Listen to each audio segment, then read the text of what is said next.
paliguan natin sa ano Quezon na dito lang yung ilog na maliliguan ko. Pero sa Wawa hindi ba nakarating?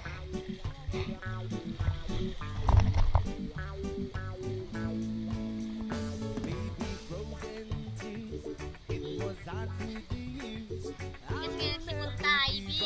Shout out Ivy. Ingat ka sa Bicol ah. Yung ano, pasalubong daw lang ba?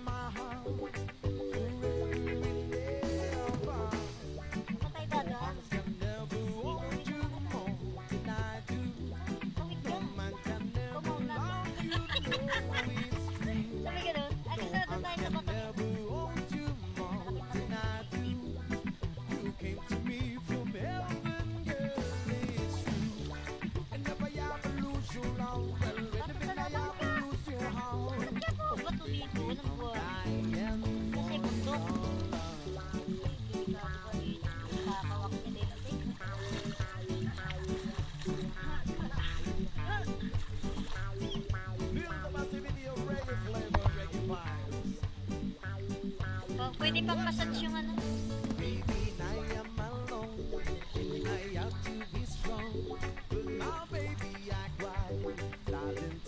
Kasi sabi ni Noy na tatawid daw siya. Kasi siya tatawid dyan. Saan kaya tayo mo? Iniisip ko saan kaya ay malakas yung galit.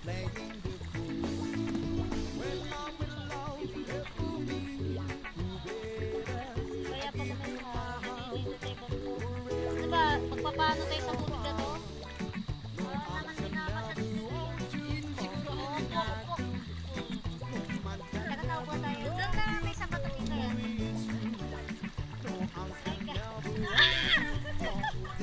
Babaw lang, oy! May tao kanina, tumayuan mga yun. Kaya lang,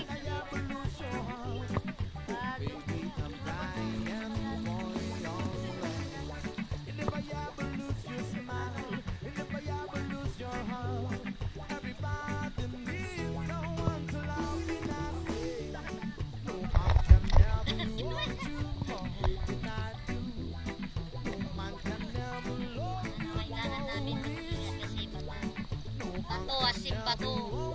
Hindi ko ako, nasa na ba kami? Okay. Yan na siya, yan na. Okay.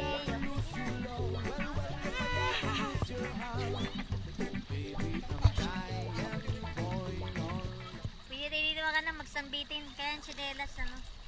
Ano dapat ilan? Oo, may sisiksik ko na. Haba ka. Kaya lang hindi ko nadala yung ganyan. Wah! Lamig!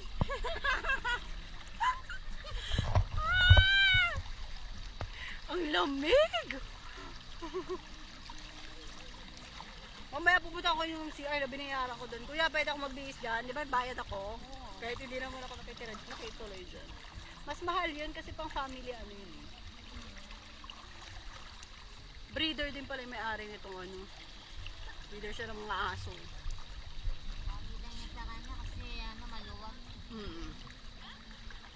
Ganun-ganun lang si madam. Ito ba bumabaha dito?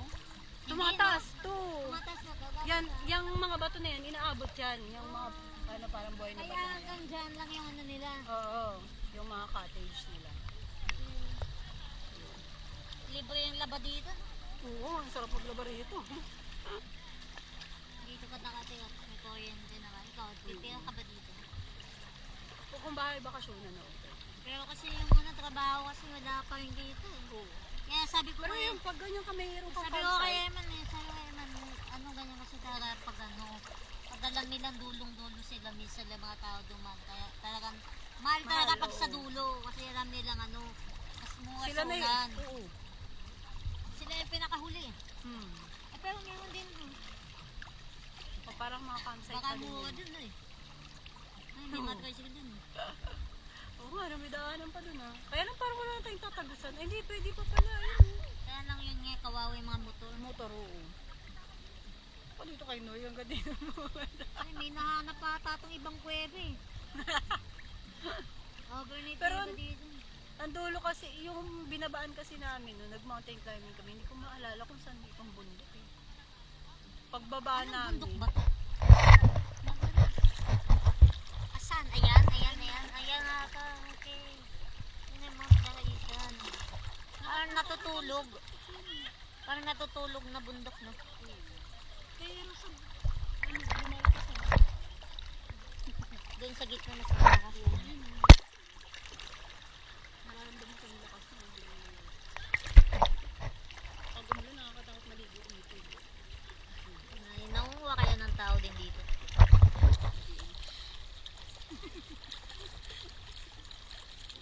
Sana hindi bumagyo, stranded tayo.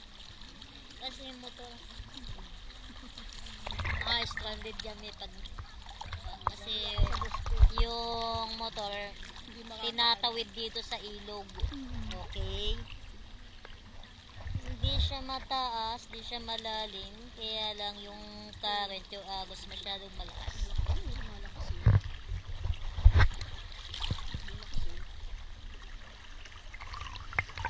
May alak ko. Ilan na ubos? Diba sabi sa'yo lumakas? Hindi ka pwede palang humiga. Hindi. Upo lang. Lili pa rin kapag gano'n. Ano, ayan ang last, oh. Lakas eh. Titignan nila daw, nag-guguping sila doon. Nag-guguping sila, di guguping din kami. Ay, B, bakit kasi wala ka? Ikaw, babes, ha? Di ka sumama. Ano ba yan? Tayo na nga lang. Pero maganda yung ano namin ngayon, rides, kasi ang dami namin dinaanan. Ang gaganda ng pinuntahan namin. Kung baga maraming trial kasi pababa patas. Paglabas natin dito, trial doon sa motor namin. Kaya Grabe, kailangan na. ahon pa talagang ano yung kaya mukha kami taga-bundok eh. Pag taga Maynila ka, expect ka ng madaki ang bayarin dito sa mga cottage kasi dulo doon sila kumikita. Lahat may bayad. Alas mapuno na kasi yun. Alin? Dalawa na lang yung cottage nila na lang. Pero okay naman kasi dito, tahimik tsaka libre kuryente, all in na lahat eh. Kasi kung sa iba kasi may charge yung kada rice cooker. Oo. Oo. Pag nanghiram ka ng rice cooker, kitchen, utensil, may bayad. Kung gusto mo naman, wala kang bayaran sa cottage, tent ka, magdadala ka ng sarili mong tent, kaya lang, may bayad ang CR. May bayad yung sa yung ano ba yun, yung sa garahe? Parking space, may bayad na 20 pesos. CR, magkano CR? 20 pesos magkano? Kasi dito sa kabila. Pero mababa na rin naman kahit pa paano yung rate nila.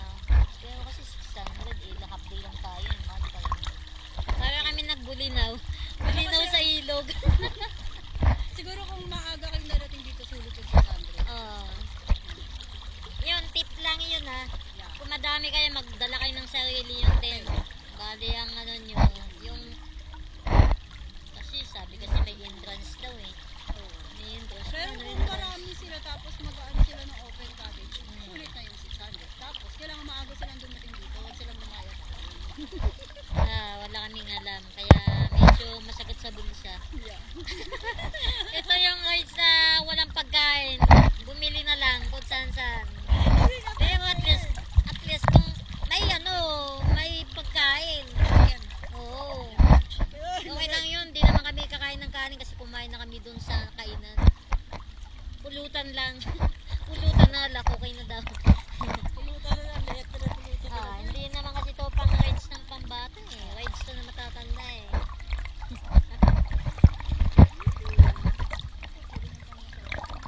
Pang massage ka rin.